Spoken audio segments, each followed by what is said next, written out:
আজকে কবির মৃত্যুবরণ করেছে, হাফিজ মৃত্যু সজ্জায় হসপিটালে আছে।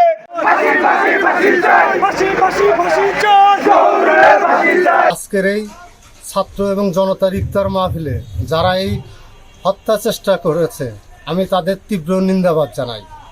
বিশেষ করে আজকে পবিত্র মাহে রমজানের দিনে যারা রক্ত ঝরাইছে তাদের দৃষ্টান্তমূলক শাস্তি চাই।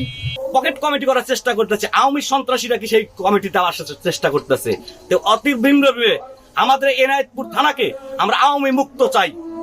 আজকে 7 জন লোক আমাদের আহত হয়েছে, এই অতর্কিত ভাবে হত্যা করার চেষ্টা করছে তারা। একজন এখন ঢাকা মেডিকেলে নিয়ে যেতে হবে।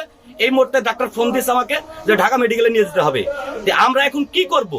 আমরা জনাব তারেক রহমানের সহানুভূতি জানাচ্ছি, অতি বিলম্বে এই বাংলাদেশে এসে এই সমস্ত বিচার করতে হবে। আওয়ামী সন্ত্রাসীদের বিচার যেমন করতে হবে। এই দলের ভিতরে যে বিএনপির ভিতরে ঢুকেছে, আমি দীর্ঘদিন ধরে রাজনীতি করি, এদিকে জানে।